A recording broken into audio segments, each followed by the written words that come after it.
YPF, una empresa que nació para que el petróleo quede en manos argentinas y que hoy podría costar al país 16.000 millones de dólares. ¿Cómo pasó del sueño de la independencia energética al riesgo de perderlo todo? Hoy en La Plaqueta te contamos la historia completa de YPF, desde su creación hasta el actual litigio en Nueva York. Ponete cómodo y arranquemos. Todo empieza en 1907, cuando en Comodoro Rivadavia se descubre petróleo. Las empresas extranjeras se metieron de una. El Estado argentino también quería su parte. Recién en 1922, durante la presidencia de Irigoyen, se crea YPF, con el general Enrique Mosconi al mando. Desde el principio, YPF hizo de todo. Exploraba, extraía, refinaba y vendía el petróleo. Solo otra empresa estatal en el mundo hacía eso, la de la Unión Soviética. Durante las décadas del 30 y 40, YPF crece sin parar y en 1949, con Perón en el poder, se nacionalizan los hidrocarburos y se impulsa la producción.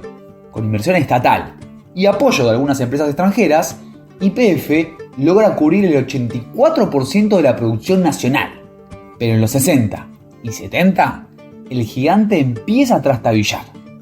YPF se vuelve burocrática, lenta y cae la producción. Todo se complica aún más con la dictadura militar de 1976, cuando se empieza a usar a YPF como caja para financiar al Estado. Resultado, la empresa se llena de deudas, no invierte, cae la producción y pierde eficiencia. En los 80, con la llegada del presidente Alfonsín, ya estaba en crisis total. En 1989, con la llegada de Menem al poder y las ideas neoliberales, YPF entra en la lista de empresas a privatizar. Pero ojo, su privatización no fue como las demás. Tuvo dos etapas. La primera entre 1989 y 1992. YPF se convierte en sociedad anónima y se venden acciones en pequeñas partes. Esta primera parte fue orquestada por José Estenssoro, el presidente de YPF en su momento. Para el año 1993, el Estado argentino aún conserva el 20% de las acciones. La acción de oro, que le daba poder de veto, y otro 12% quedó en manos de las provincias argentinas. Y el resto lo tenían bancos y fondos privados.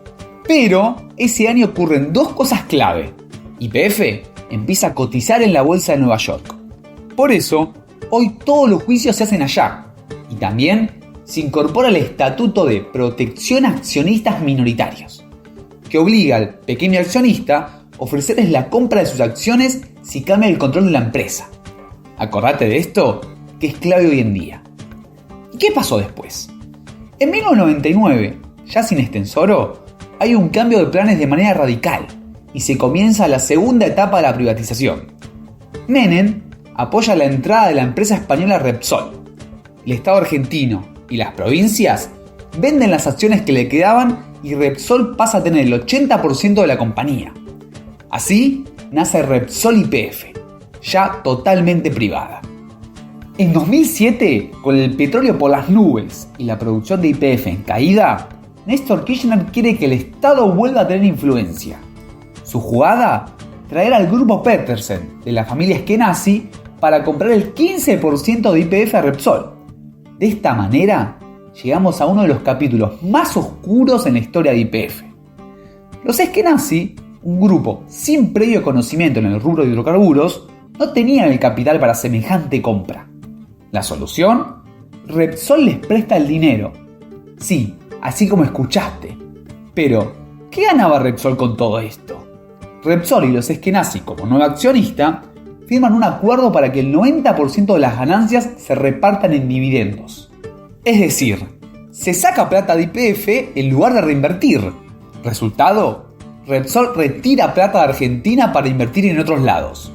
Los Eskenazi reciben plata para pagar a Repsol y se hacen una empresa sin poner un peso. YPF se vacía financieramente, llevándola a la ruina. En 2012, con la energía importándose a lo loco y el país perdiendo divisas, Cristina Fernández de Kirchner da un volantazo. Expropia el 51% de YPF, recuperando el control estatal. Pero atención, solo le compran ese 51% a Repsol. A los Eskenazi, nada. ¿Por qué? Porque hubiese sido un escándalo comprarle con plata pública a los que permitieron el vaciamiento de la empresa. ¿Y cuál fue el problema?